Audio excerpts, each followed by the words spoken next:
Olá, tudo bem por aí? Já estamos de volta com a segunda edição do nosso programa aqui no Mundial Telenotícias. Em Caracas, Nicolás Maduro mantém um discurso de força na TV, mas negocia anistia e exílio com os Estados Unidos, segundo a The Atlantic. As divisões nas Forças Armadas e a pressão de Trump aumentam, ainda mais após o Senado americano autorizar o republicano a agir militarmente contra a Venezuela sem o aval do Congresso.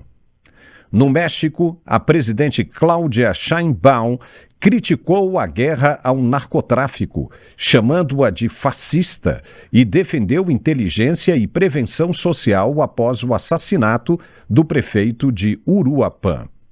Em Belém do Pará, a COP30 virou a FLOP30, confusão logística, promessas vazias e líderes ausentes marcaram o evento que Lula prometia como a COP da implementação.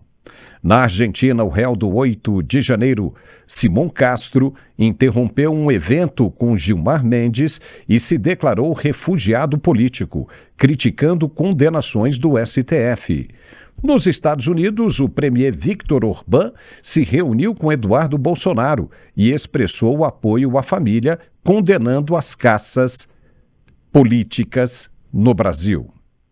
E, por fim, em Brasília, o ministro Alexandre de Moraes rejeitou o recurso de Jair Bolsonaro, mantendo a condenação de 27 anos por tentativa de golpe, o que pode levar à prisão do ex-presidente.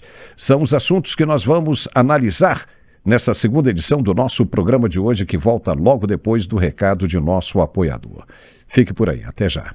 Aqui é a Maria, estou mandando esse áudio para agradecer a todos vocês do Articular, que ele para mim está sendo maravilhoso, que eu estou varrendo casa, fazendo o serviço todo que eu não fazia, que eu sou aposentada. Nossa, para mim está sendo um remédio maravilhoso. Nossa, não tenho o que falar, muito bom, muito bom. E muito obrigada mesmo a todos vocês do Articular. Olá, meu querido Paulo, é com grande alegria que nós viemos aqui mais uma vez para falarmos do melhor produto ortopédico do Brasil para quem sofre com dor crônica. E hoje eu quero a sua atenção especial porque tem novidade para você. Fica até o final. Você que sofre com dor crônica, você acabou de ouvir mais um depoimento. Nós fazemos questão de colocar todos os dias aqui depoimentos reais de pessoas que estão tomando o Articular, que estão tendo essa melhora. Isso é necessário para mostrar para você a eficácia e a prova na prática de que o produto realmente funciona e funciona rápido. Nós somos o único produto no Brasil que consegue acabar com a dor já na primeira semana de uso. A qualidade desse produto é qualidade nível A. É o único produto com todas as propriedades que um ortopedista recomenda para aquela pessoa que sofre com dor. Ele tem uma alta concentração de condroitina, magnésio, cúrcuma, vitamina D, cartilagem C2 e o poderoso ácido hialurônico ortopédico. Imagina só, sabe aquele biscoito, aquela bolacha com recheio que as crianças adoram? Você imagina aquela bolacha batendo na outra bolacha, o biscoito batendo no outro biscoito. É exatamente o que acontece quando tem desgaste, quando a cartilagem foi embora. E você tomando o Articular, o ácido hialurônico ortopédico, ele nada mais é do que o recheio do biscoito. Ele não deixa o osso bater no outro osso e ele faz o papel da prótese. Ao invés de você procurar por uma cirurgia para ficar tempos aí de recuperação, ou até mesmo o seu organismo não aceitar a prótese e você vier sofrer consequências com isso, nada disso, nada de pensar em cirurgia. Articular, que já livrou quase 7.000 pessoas da cirurgia, pessoas que estavam com cirurgia marcada e não precisou operar. Por quê? O ácido hialurônico fez o papel que a prótese iria fazer.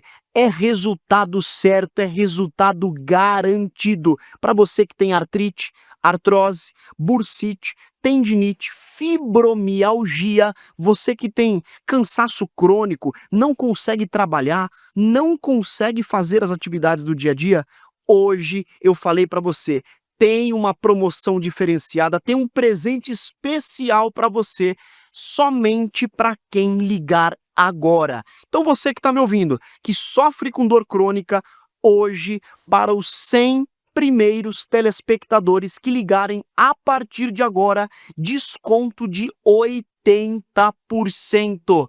É só você ligar 0800 591 4391 0800 591 4391. Pode ligar, chama a gente no Zap, aproveita e chama agora para você garantir o desconto.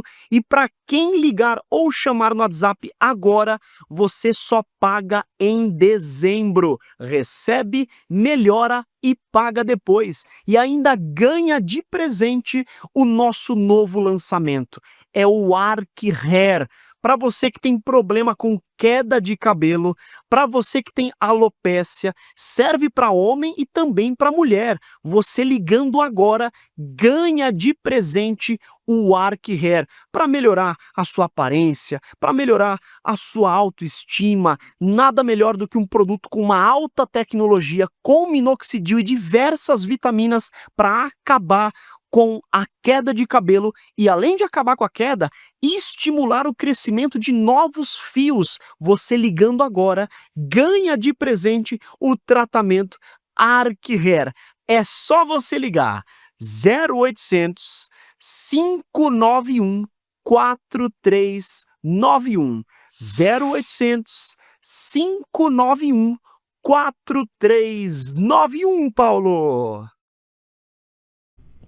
Beleza, vamos em frente. O presidente Nicolás Maduro estaria disposto a renunciar ao poder em troca de anistia total, retirada da recompensa de $50 milhões oferecida pelos Estados Unidos por narcoterrorismo e ainda exílio seguro em países aliados como Cuba, Nicarágua ou Catar.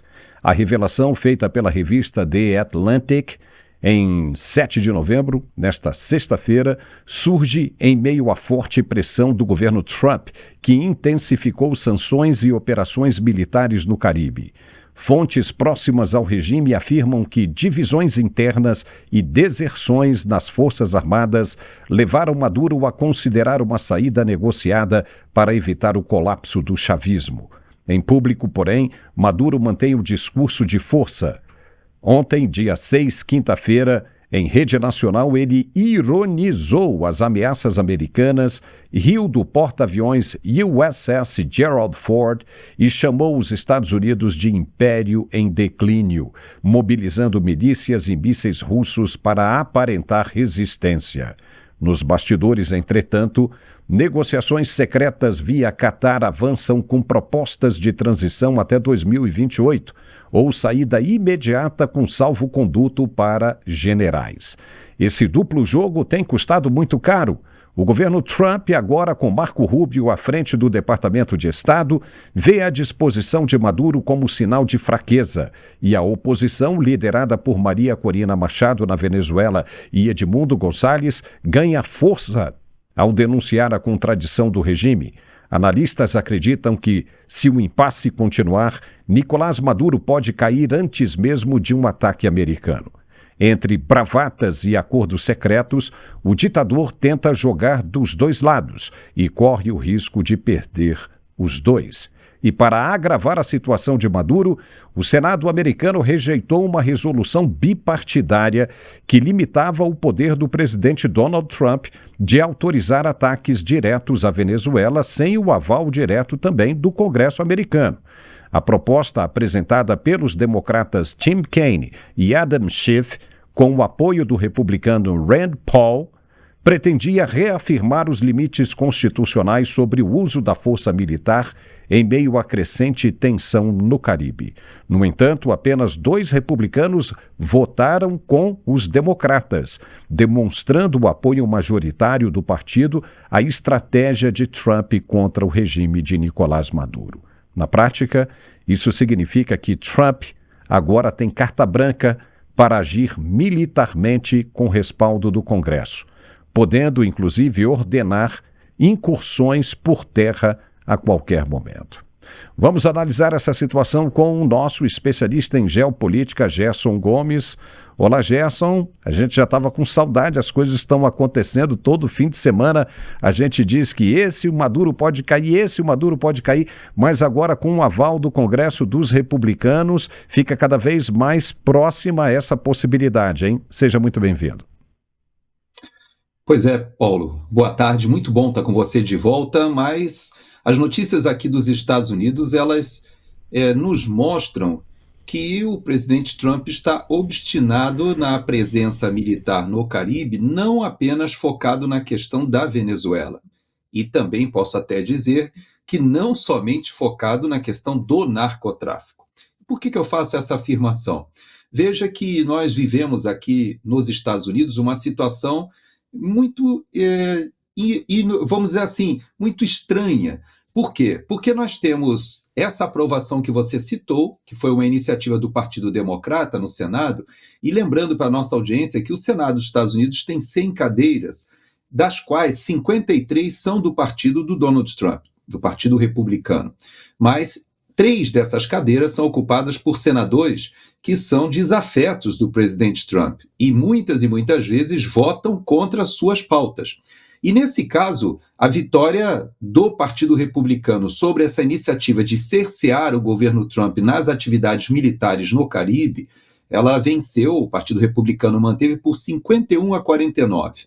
Então você veja que este momento que nós estamos vivendo aqui é um momento estranho, porque, paralelamente, nós temos o filibuster, que é uma tradição do Senado americano, que para alguns temas você só pode colocar em votação depois que 60 senadores concordarem em terminar os debates.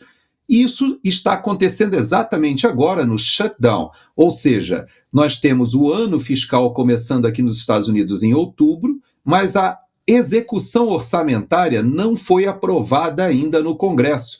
Então o Senado Federal deixou o país sem dinheiro federal para pagar funcionalismo público federal, para não pagar, inclusive, operações de aeroportos, de fronteira, e até alguns programas sociais. E o país está parado, teoricamente. É claro que você que conhece muito bem a vida aqui nos Estados Unidos, Paulo, sabe que para o americano o que mais importa é a vida no county, no condado e no estado. O americano não se preocupa muito com a vida que é tramitada no poder federal. Ele sabe que o governo federal faz a parte de defesa militar, tem algumas atribuições sociais, de controle de fronteira, mas o cidadão americano nem se preocupa muito com o que acontece na esfera de Washington, mas os programas sociais do Partido Democrata estão todos congelados. E sabe o que também foi ameaçado estar congelado? O salário das Forças Armadas. Mas o presidente Trump conseguiu, inclusive com doações privadas, manter o salário das Forças Armadas, mas não tem como ele justificar, Paulo, uma operação bilionária no Caribe que estivesse ali somente para interceptar lanchas com narcotraficantes. Inclusive, teve mais uma que foi interceptada de ontem para hoje. Eu vi imagens agora de um helicóptero interceptando também uma lancha em outra das localidades ali da América Central. Então, há várias bases americanas e várias concentrações acontecendo que são muito caras, Paulo. Você imagina bilionário esse esforço naquela região, que obviamente no momento de shutdown, ou seja, em que o governo americano não tem possibilidade de inclusive utilizar a verba orçamentária para fazer a máquina estatal funcionar, significa que ele não ia dar uma guarda ou um flanco desse para a oposição. É claro que ele tem objetivos muito bem concretos, como você bem colocou. O Marco Rubio não está pensando somente na Venezuela, ele já pensa na Nicarágua, ele pensa na Colômbia e ele pensa, obviamente, em Cuba, que é a sua menina dos olhos ali no Caribe, e que com certeza a comunidade cubana hoje tem uma expectativa de que com esse governo, essa situação que já dura décadas, é a ditadura mais longeva que nós temos no continente, vai ser revertida. Então você tem toda a razão, Paulo, o nosso subcontinente, a América do Sul, o Caribe, a América Central, entrou no radar geopolítico do governo americano com prioridade, o que a gente não via há décadas. E isso é que justifica você ter essa concentração militar naquele local. Muita coisa vai acontecer e você tem razão. É possível que a solução venha de dentro da Venezuela, com militares, inclusive, participando dessas negociações, e que o Maduro, ele faz esses discursos que a gente já conhece, mas, na verdade, há muita negociação, inclusive, aquilo que a gente falou aqui, Paulo, de uma forma um pouco jocosa, talvez tenha um fundo de verdade. Há a possibilidade de que Trump esteja recebendo negociadores brasileiros junto a iniciativas do governo brasileiro, ali no âmbito da COP, na verdade, falando sobre a possibilidade do Maduro ter esse salvo-conduto passando pelo Brasil. Então você veja que essa atividade do Mauro Vieira, dizendo que o Lula vai à reunião na Colômbia em solidariedade ao Maduro, isso pegou muito mal aqui, mas há quem diga, viu, Paulo, que há um grande esforço sendo feito nos bastidores para salvar a vida de Maduro e não permitir que ele seja preso, o que seria um risco para o governo Lula. Ou essa armação para que ele não seja preso, ou, inclusive, uma armação para tirar a vida dele antes que ele seja preso, né? As duas possibilidades estão na mesa.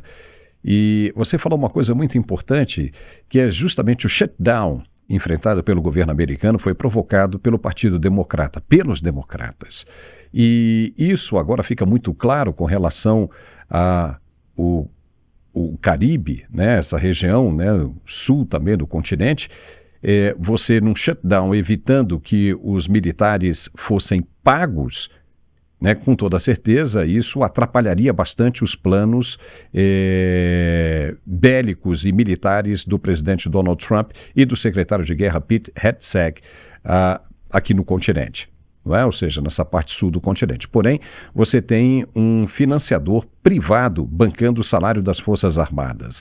Então, veja, seria uma tolice muito grande você usar todo esse orçamento, ou seja, esse dinheiro emprestado, que na verdade está sendo doado, né, por essa iniciativa privada, e não fazer absolutamente nada.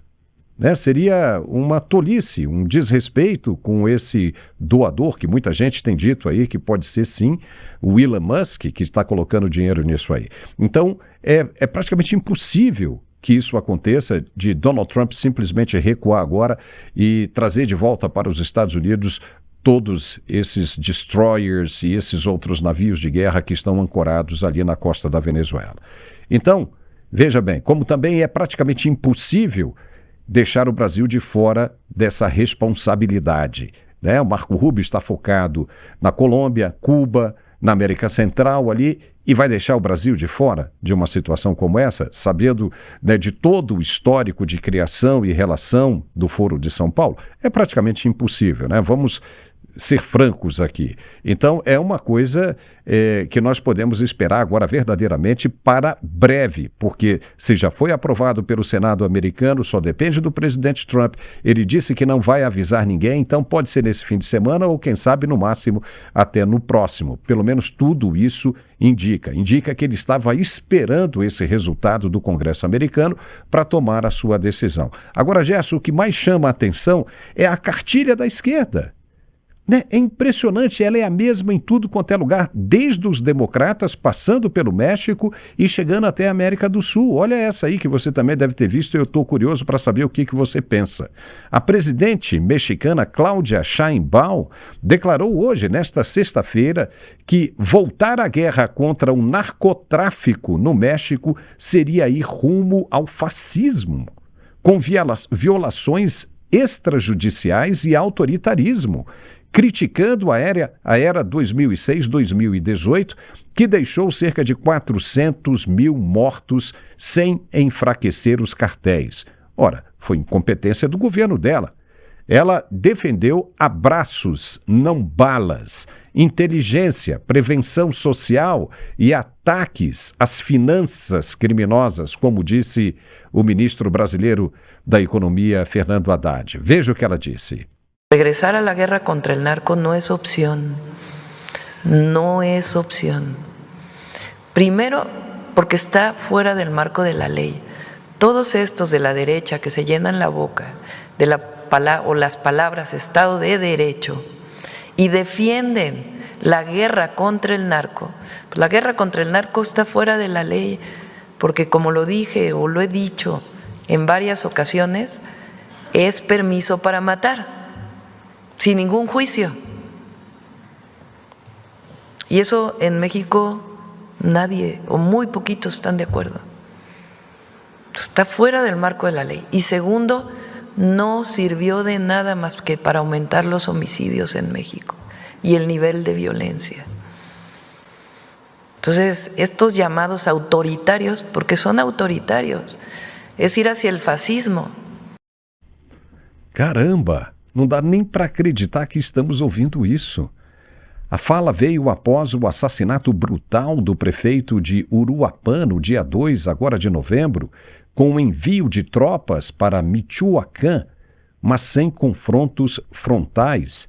Gerson Gomes, isso é de assustar. Ela está falando exatamente a mesma coisa que parlamentares do PSOL e outros tantos falaram aqui no Brasil. Isso é um absurdo, dizendo que é uma matança e que é inconstitucional. Estão usando a lei agora para proteger o narcoterrorismo no México também? Ou ela está morrendo de medo das gangues? Porque é o que parece, ela está morrendo de medo, porque já houve ali o assassinato do prefeito, foram 35 assassinatos de políticos apenas agora em 2025, então está na cara que ela está com medo. Ou está com medo, ou joga no time dos caras, né, meu? É parte do crime. O que você acha? Eu creio que essa última opção que você me deu é a mais crível, né? Faz parte do time, porque nós já temos um histórico de participação na política dos cartéis de narcotráfico mexicanos. É importante a gente entender que a posição do presidente Lula e do próprio Gustavo Petro e agora da Cláudia Sheinbaum, que estão muito alinhadas com a ideia de que os narcotraficantes eles desenvolvem uma atividade que seria aceitável, ou que a sociedade deveria tê-los como pessoas que fazem uma atividade econômica e não podem ser coibidos pelo Estado. Qual é a falha desse raciocínio? Nós acabamos de ver no Rio de Janeiro, e nós estamos enfrentando esse problema há bastante tempo, e agora o Congresso brasileiro quer sim rotular o PCC e o Comando Vermelho, em especial essas duas maiores organizações, mas não são somente essas no Brasil, mas essas duas especialmente, porque elas têm articulações internacionais e fazem um terrorismo junto a áreas ocupadas, exatamente como acontece no México.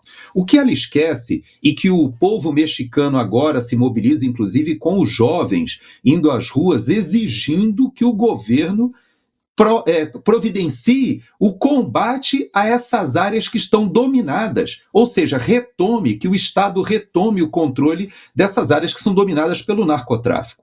Essas organizações terroristas no México, elas transbordaram suas atividades para os Estados Unidos, mas não somente isso, elas têm grandes conexões com a Colômbia. Veja, por exemplo, que esses barcos que estão sendo interceptados, quase todo dia a gente vê imagens que estão acontecendo no Pacífico, eles vêm quase que exclusivamente da Colômbia. Os cartéis colombianos, junto com os cartéis mexicanos, suas conexões já são antigas. Mas agora nós temos a questão venezuelana que atua no Caribe, que atua junto com o apoio de Cuba, inclusive utilizando o Haiti como uma das plataformas, porque o Haiti fica muito próximo, aqui 2 horas de voo, muito próximo aqui dos Estados Unidos, da costa da Flórida. Então nós temos vários vários trajetos que são utilizados pelo narcotráfico históricos, muito conhecidos. Mas sabe o que acontece, Paulo? O que eu acho que talvez a gente não esteja percebendo é que o governo americano, o Marco Rubio, o presidente Trump, eles adotam uma política agora de combate ao narcotráfico usando várias expressões. Veja que já hoje foi anunciado que na Argentina, um grupo do Trem de Aragua foi preso na Argentina. Já foi anunciado no Paraguai que eles autorizaram as Forças Armadas a entrarem no combate ao Comando Vermelho e ao PCC, que também reconhecem o Cartel dos Sóis como organização terrorista. Veja o que aconteceu com a Bolívia. A Bolívia está agora com um novo governo eleito, e inclusive hoje o subsecretário de Estado está na Bolívia em reunião com toda a cúpula que foi eleita do governo que vai assumir, que eles pediram aos Estados Unidos para retirarem do país o estigma de narcoestado. Evo Morales agora foi colocado completamente de escanteio e a Bolívia quer sair desse rótulo que ela sustenta, junto com Peru e Colômbia, de serem os produtores da cocaína que vai para a Europa, vai para os Estados Unidos e vai para o Brasil, por que não dizer o segundo maior consumidor mundial de cocaína, e que hoje está na raiz do problema que nós temos das nossas áreas ocupadas pelo crime organizado no Brasil. Então você veja, Paulo, que esse assunto que está atingindo a sociedade americana, na verdade, os Estados Unidos querem atacar na raiz do problema. E a raiz do problema está na Bolívia, no Peru e na Colômbia. E mais ainda, as conexões desses cartéis via Venezuela com a rota do Caribe ou via Colômbia com o México na rota que vem pelo Pacífico. Então você veja que essa ação do governo americano usa a expressão militar, mas usa a expressão econômica e usa a expressão política. Hoje, o que a gente vê da aproximação de Milei na Argentina, o que a gente vê da aproximação do Paraguai, o que a gente vê da aproximação do Equador, do Peru, da Colômbia, por que não dizer, mas o Gustavo Petro, sabe o que o Congresso colombiano decidiu? Reconheceram os cartéis venezuelanos como organizações narcoterroristas. Então você veja que o próprio Gustavo Petro hoje está enfrentando o mesmo problema que o Lula enfrenta no Brasil, que ele defende que os criminosos ou que os traficantes não devem ser rotulados como terroristas. Pelo contrário, eles são vítimas do usuário, eles são vítimas da demanda. E mais ainda, para Lula, o que aconteceu no Rio de Janeiro foi uma chacina, que ele usou outro nome, mas o que ele quer dizer basicamente é que essa matança, como ele falou, foi uma ação equivocada, como a Cláudia também defende no México. Então você vê um alinhamento da esquerda, como você disse, é um discurso muito convergente, mas que hoje tem um governo americano fazendo uma política militar, econômica e, por que não dizer, uma pressão até mesmo junto aos governos desse nosso entorno para desfazer esse cartel do Foro de São Paulo. E quando eu falo cartel do Foro de São Paulo, eu não estou me equivocando, eu estou falando porque o Foro de São Paulo foi financiado por esses grupos narcotraficantes que hoje se transformam em narcoterroristas. E por quê? Porque ocupam e oprimem populações no México, na Colômbia e agora a gente sabe no Brasil, onde praticamente 25% da nossa população hoje vive em áreas que são áreas aterrorizadas pelo narcotráfico, hoje narcoterroristas, Paulo. Eu vou fazer uma propaganda de um filme aqui, dois, né, de graça, né, sem problema algum. Quem assistiu o filme Sicário 1 e 2, principalmente o 2, vai entender perfeitamente como é que funciona a violência no México. E essa senhora dizer que a polícia partir para cima dessas gangues de criminosos no México é matança. Matança. Sabendo que o que eles fazem é o quê? Sabendo do que eles fazem. Isso aí é, no mínimo, uma conivência com o crime organizado. Ou então está com muito medo e está se rendendo. E se estiver com medo, estiver se rendendo, não pode ficar na posição em que está. Não pode ser presidenta da República do México. Não tem como. Não tem como. Então, é um discurso, né? As palavras são exatamente as mesmas. Matança. presidente brasileiro diz matança. Como que matança? Se os caras entrassem e se recuassem naquele dia, lá no Rio de Janeiro, seriam mortos inclusive pelas costas, porque os integrantes da facção criminosa estavam fortemente armados e a polícia foi extremamente corajosa em bater de frente. A verdade é que a polícia se mostrou mais bem preparada do que os criminosos. Mas, na visão do presidente e do governo, se os policiais tivessem batido em retirada e tomado bala nas costas, seria o quê? Será que seria uma matança também? E já que falamos do presidente, Gerson, Lula prometeu a COP da implementação. Vamos falar dessa vergonha que o governo brasileiro está passando diante do mundo com essa história de convenção climática, encontro climático e o escambau. Entregou a COP do improviso. Imagine você, lotados os hotéis, né? Os hotéis lotados com diárias de $435. $435 a diária. Delegações africanas dormindo em navio cruzeiro e jornalistas sendo assaltados na saída do buffet. Tá bom para você? Trump, Xi Jinping e Modi, Narendra Modi da Índia, nem mandaram selfie. Não vieram. Sobrou Macron sendo interrompido pelo governador da Bahia sem tradução. Enquanto Guterres, que é o dirigente da ONU, chorava negligência mortal, o Brasil perfurava a foz do Amazonas e exportava soja que queima o cerrado mais rápido que a floresta em chamas. O TFFF, fundo de cerca de 100 bilhões de dólares para florestas, saiu com apenas 5 bilhões e em promessas, nada efetivado. 95% dos países furaram o prazo. Financiamento climático? No way. Ninguém mais está falando disso, como se falava antes. Tudo isso continua apenas no PowerPoint.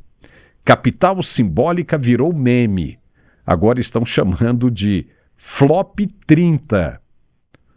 Parabéns, governo brasileiro. Gastou bilhões de reais para provar que o planeta esquenta mais rápido que a conta de luz de Belém. Gerson, que vergonha, hein? Que vergonha. Nada mais certo do que esse nome. Flop 30, né?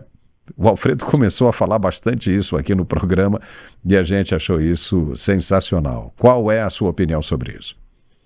Pois é, quando usa o termo flop, né, que é um termo utilizado, flopou, né, quer dizer basicamente que foi um fracasso em audiência. Veja que se você comparar com as edições dos últimos anos, em todas as edições dos últimos anos nós tivemos até mais de 100 chefes de Estado comparecendo a esses eventos.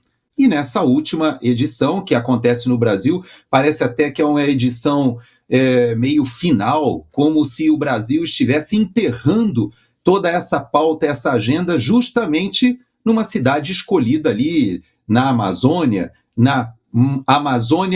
mais castigada, podemos dizer assim, que é a cidade de Belém. Porque você veja, é interessantíssimo essa situação.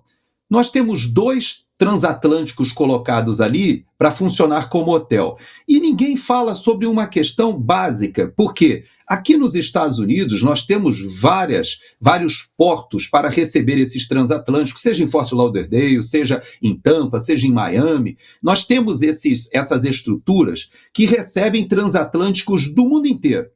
Quando esse transatlântico para no porto, ele desliga os seus motores e passa a se alimentar da eletricidade fornecida pela infraestrutura portuária. Já ali em Belém, o que está acontecendo com esses transatlânticos? Eles estão sendo obrigados a funcionar os seus motores para gerarem energia elétrica para tudo, para o ar-condicionado, para a água quente, para funcionamento de restaurantes, de tudo, de iluminação. Então significa que eles estão queimando o quê? Queimando combustível fóssil.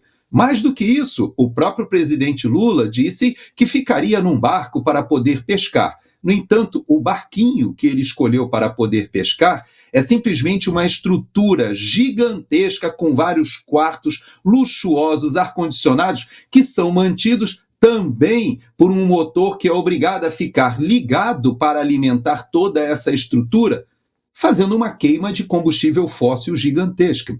Então você veja que essas incongruências, essas incoerências, elas ficam muito evidentes. Mas mais do que isso, as pessoas que moram em Belém, eu tenho parentes em Belém, já conheço a cidade, a infraestrutura, ela é obviamente incapaz de receber um evento dessa magnitude, mas é pior do que isso, porque o que existe lá é uma evidência do que são esgoto a céu aberto, escolas que não têm água, que não têm saneamento básico.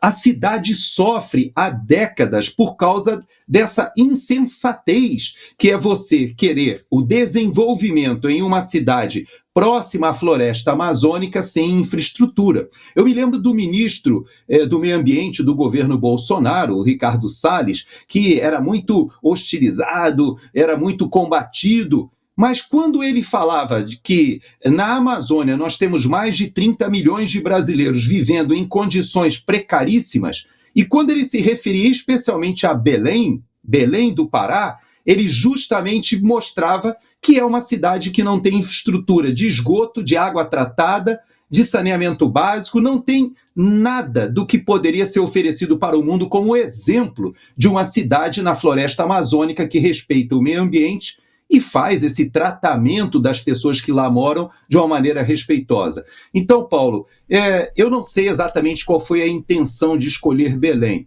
mas aparentemente os jornalistas estão mostrando que o preço está caríssimo da alimentação, não existe infraestrutura nem de segurança, agora há uma ameaça do Comando Vermelho de atacar inclusive a alimentação elétrica para o evento. Nós temos uma GLO, uma garantia da lei da ordem, uma operação que está fazendo a coordenação de segurança, como aconteceu nos grandes eventos no Rio e em São Paulo. A gente está vendo, só que no momento em que o Rio de Janeiro clama por um auxílio das Forças Armadas, nós temos as Forças Armadas sendo direcionadas a um evento como esse, que flopou, como você disse. E mais do que isso, eu ouso te afirmar, Paulo, que quem não veio é mais importante ser observado do que quem veio. Porque, é claro, Macron já está pela última, ele não consegue nem saber se vai chegar ao término do seu mandato como presidente, já está com 3, 4 primeiros ministros, ele não consegue deter o avanço do movimento conservador e não consegue governar o país. O Boric, que também foi, agora, essa semana, encerram-se as campanhas eleitorais, ele não fará o seu sucessor e a esquerda deixará o governo do Chile.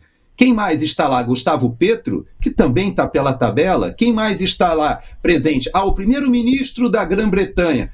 Sim, é verdade. Um líder globalista de esquerda que já tomou puxão de orelha do Trump e do J.D. Vance. Então nós temos pouquíssima chance, Paulo, de que os países que lá não compareceram tivessem algum tipo de alinhamento. Mas eu vou te dizer algo. Você sabe o que eu percebi? A maioria não queria tirar foto ao lado de Lula mais, porque Lula já é considerado um líder completamente defasado do passado. Aquilo que ele falou sobre Bolsonaro para o Trump, quando ele disse assim, se o Trump me encontrar 3 vezes, ele vai descobrir que rei morto, rei posto e que Bolsonaro já era. Eu creio que talvez ele não tenha percebido que quando o Barack Obama, lá no passado, apontou para ele, na frente de outros chefes de Estado, esse aí é o cara. Esse tempo já passou, Paulo, e hoje o que nós temos é um governo completamente anacrônico, infelizmente.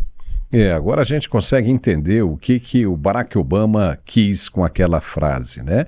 Os caras de lá são esquerdistas, depois veio o Joe Biden, que todos já diziam que Joe Biden já não tinha mais saúde para governar, e quem estava governando, na verdade, era o Barack Obama, junto com a Kamala Harris. E aí agora a gente consegue entender, né? Porque tudo fazia parte de um plano dessa esquerda globalista mundial. Mas já que você falou em Lula, Bolsonaro, e aí a gente lembra inevitavelmente da situação do dia 8 de janeiro, né, de 2023, tem essa aqui: o brasileiro Simão Castro, réu pelos atos, né, justamente de 8 de janeiro de 2023, interrompeu um evento com o ministro Gilmar Mendes do Supremo Tribunal Federal realizado em Buenos Aires, na Argentina. Durante o fórum jurídico organizado pelo IDP do próprio ministro, Castro se levantou e, em tom de protesto, afirmou ser refugiado político, denunciando o que chamou de injustiças e condenações sem provas contra manifestantes do 8 de janeiro. No discurso, ele declarou que não há evidências de que tenha invadido prédios públicos, afirmou não ver os filhos há mais de 3 anos e criticou diretamente o ministro Alexandre de Moraes, relator dos processos no STF, dizendo que muitos foram sentenciados apenas de até 17 anos de prisão de forma arbitrária. Veja como foi.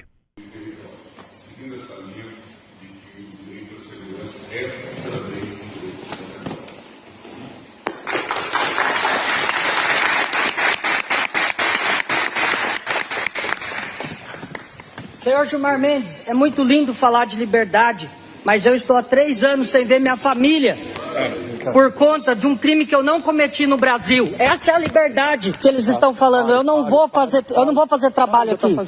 Eu só estou falando, Gilmar Mendes, só me escute, só um minuto. Se tem democracia, deixa eu falar. Eu não vou te agredir, não vou te xingar. Só deixa eu falar. Eu estou há 3 anos sem ver meus filhos por crime do 8 de janeiro, que eu não cometi crimes lá. Não cometi. Não tem provas lá. Estamos sofrendo por um crime que muitos cometeram sim, e aqueles que cometeram têm que pagar. Mas eu, Gilmar Mendes, estou há 3 anos sem ver meus filhos. O senhor tem feito um papel de juiz, de julgar sim no STF isso. O senhor tem feito um bom papel. Mas Alexandre de Moraes acusam outros que estão aqui no nosso meio, de 14 a 17 anos, sem nem ter prova de eu ter entrado dentro dos prédios. Então, senhor Gilmar, agradeço, eu vim aqui para falar isso, aproveitar esse momento que o senhor está na Argentina, para falar que existem pessoas de bem no meio do dia 8, sim, e que não cometeram.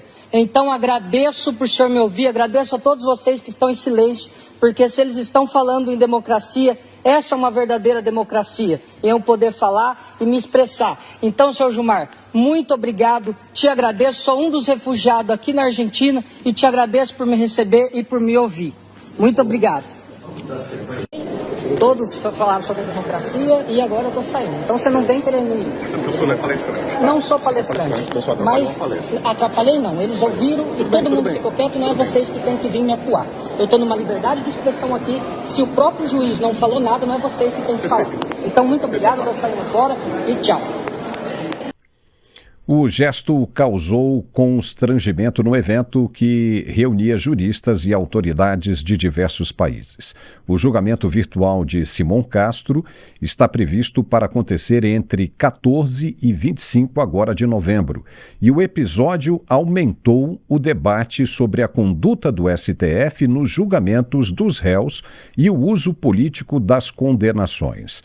Castro, ao se declarar refugiado na Argentina, simboliza o crescente descontentamento de parte da sociedade com as penas impostas e coloca em evidência a tensão entre liberdade de expressão, devido processo legal e poder judicial no Brasil.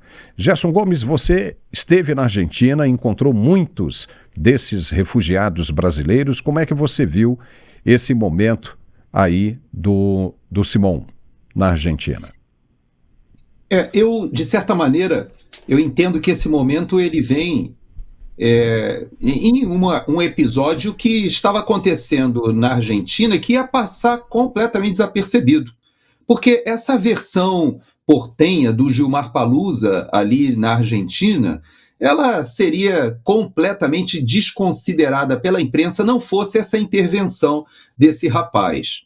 Veja que o Simon, ou Simon, eu acho que é Simon que o pessoal o chama ali na Argentina, Simon Patriota, se eu não me engano, ele faz uma manifestação em frente ao Gilmar Mendes, que estava ao lado do André Esteves. Isso me chamou a atenção, porque existe no Brasil uma tendência de nós acharmos, e principalmente as nossas elites financeiras, que o Brasil está vivendo um momento de normalidade institucional, e isso é mentira.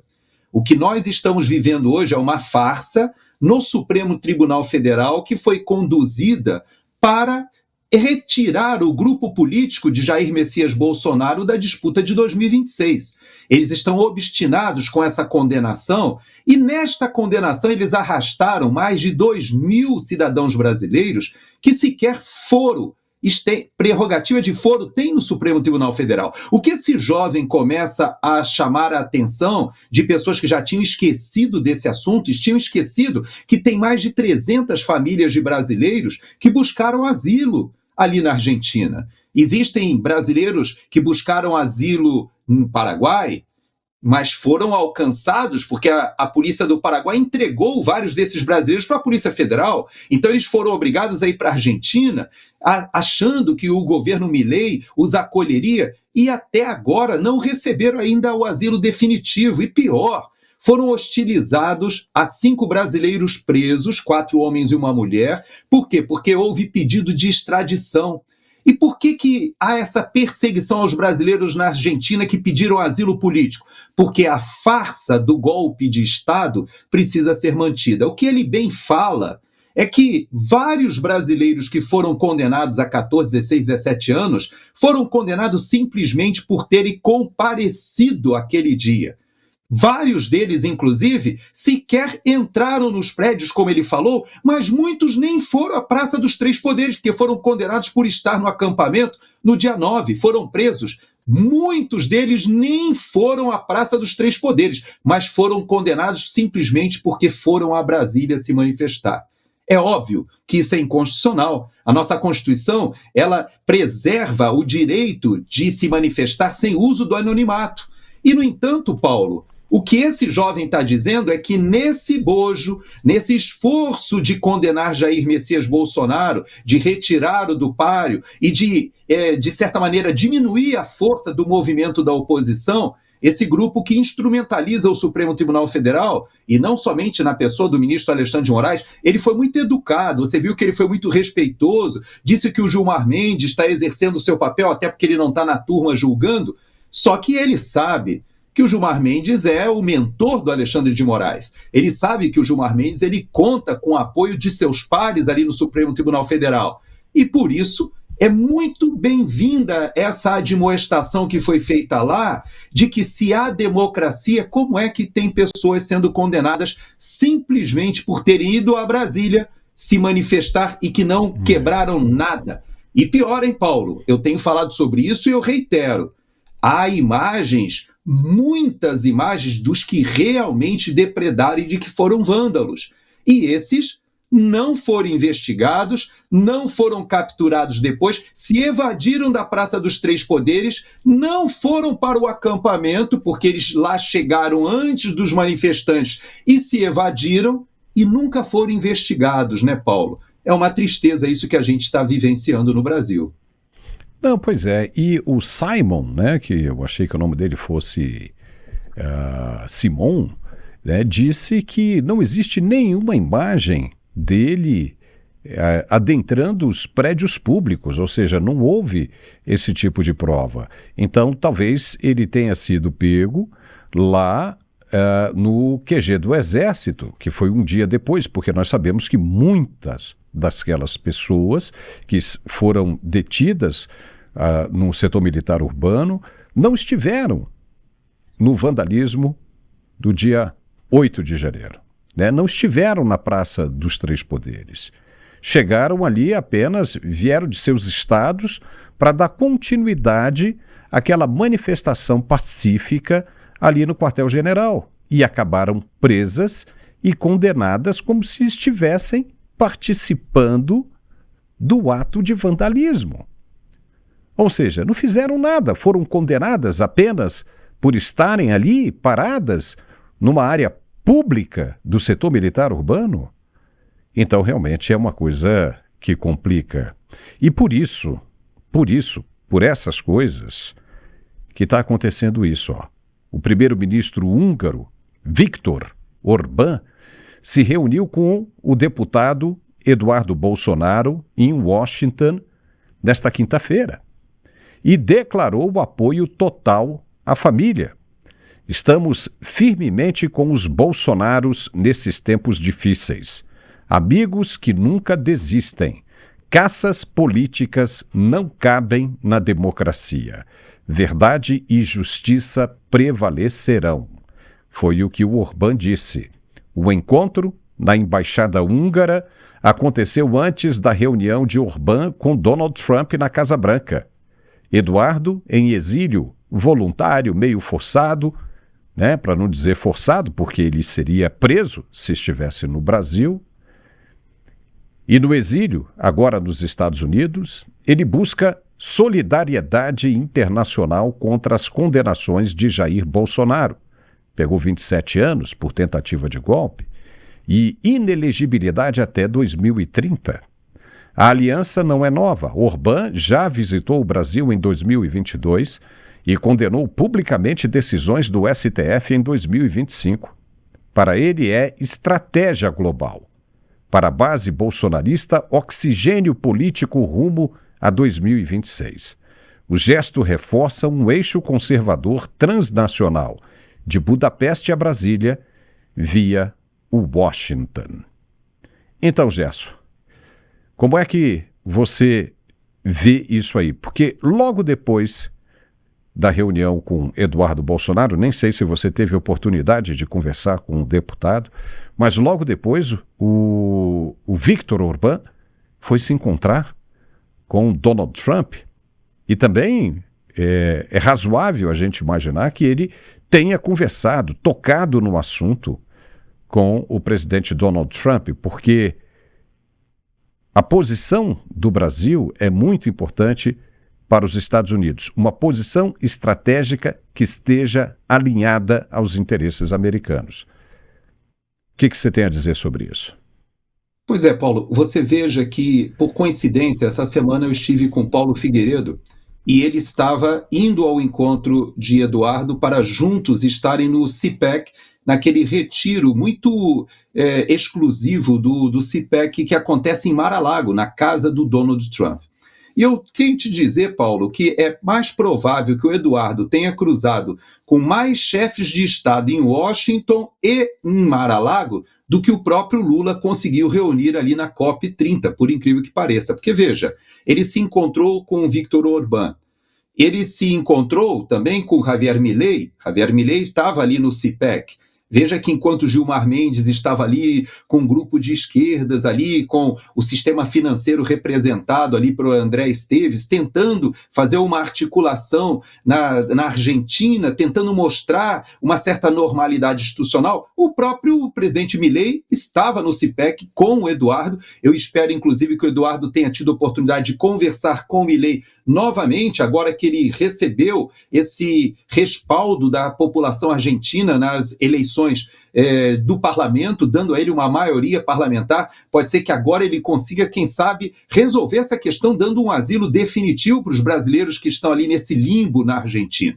Mas houve essa conversa com Viktor Orbán que mostra que o Eduardo Bolsonaro hoje é o representante internacional do Brasil. Inclusive, esta reunião, para quem observou, havia a bandeira da Hungria, a bandeira do Brasil, como se fosse um encontro oficial com aquele que é considerado o grande líder da direita no hemisfério, e não podemos deixar de considerar Jair Messias Bolsonaro.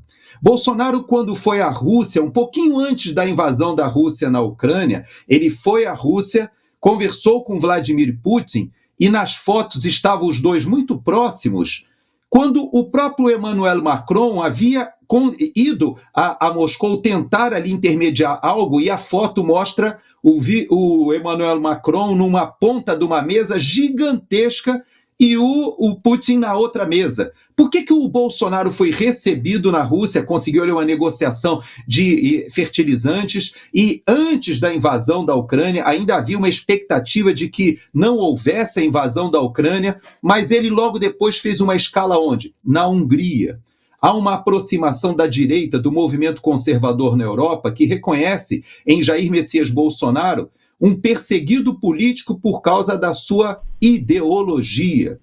E veja, ele nunca foi condenado por nada de corrupção, nada de envolvimento com tráfico de drogas, nada por improbidade administrativa, que, na verdade, são acusações que pairavam sobre o presidente atual do Brasil, foi condenado em 3 instâncias, descondenado, mas que o mundo todo sabe por que Lula foi condenado e sabe por que Bolsonaro está sendo condenado num tribunal político. Então, Paulo, o que está acontecendo hoje nos Estados Unidos, aqui no CIPEC, o que está acontecendo na Europa, esse movimento que já entende que o Eduardo Bolsonaro é filho do presidente que está sendo perseguido politicamente e talvez seja o interlocutor mais reconhecido no exterior neste momento.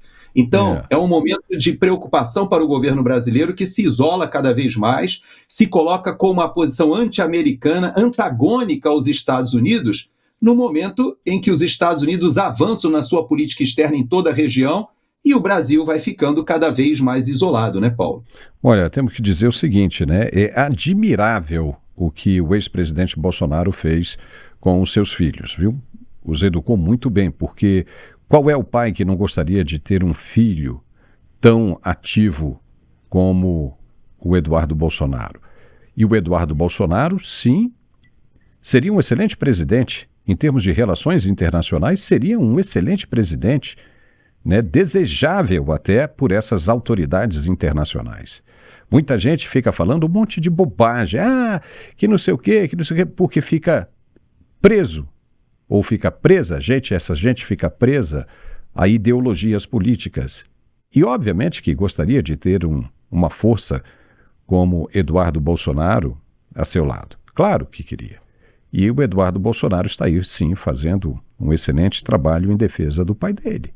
E o ministro Alexandre de Moraes, do STF, em falar nisso, negou nesta sexta-feira 7 o recurso da defesa de Jair Bolsonaro contra a condenação de 27 anos e 3 meses de prisão por crimes de tentativa de golpe de Estado e abolição violenta do Estado Democrático de Direito. A pena foi aplicada pela primeira turma do STF em setembro, por envolvimento em suposta organização criminosa que planejou a ruptura institucional após a derrota eleitoral de 2022, com atos preparatórios e os eventos de 8 de janeiro de 2023 em Brasília. A defesa alegou omissões na sentença, cerceamento de defesa, suspeição de Alexandre de Moraes e desistência voluntária do plano. Mas o relator rejeitou todos os pontos, em voto de 141 páginas, afirmando que o recurso era apenas inconformismo e que as provas, incluindo a delação de Mauro Cid, foram plenamente acessíveis. O julgamento segue no plenário virtual da primeira turma até 14 de novembro com votos de Zanin, Dino e Carmen Lúcia. Se mantida a condenação, abre-se caminho para a prisão de Bolsonaro e aliados. Só que antes disso chegar, né, Gerson, ainda tem muita água para rolar por debaixo dessa ponte. Muita água para rolar. A ida do ministro Fux para a segunda turma pode dar o tom dessa conversa. Mas pior do que isso, para muita gente, é a classificação de Eduardo Talhaferro como criminoso. Criminoso por quê? Porque revelou segredos de Estado, informações sigilosas. Veja como são as coisas, Gerson. Eu gostaria que você comentasse sobre isso. Quer dizer, ele é um criminoso por ter revelado informações criminosas. E não as informações criminosas merecem investigação, mas sim o ato dele de cumprir com um papel de um funcionário público. Porque senão ele estaria sendo um criminoso por prevaricar. Olha a inversão de valores aqui nesse episódio. Comenta aí, Gerson. Pois é, você vê que esse assunto é um assunto da mais alta gravidade, porque a defesa, entre diversos aspectos que desconstroem essa narrativa, que é uma narrativa que hoje o Brasil e o mundo já sabem que é algo montado simplesmente para condenar Bolsonaro. E esse é o grande objetivo.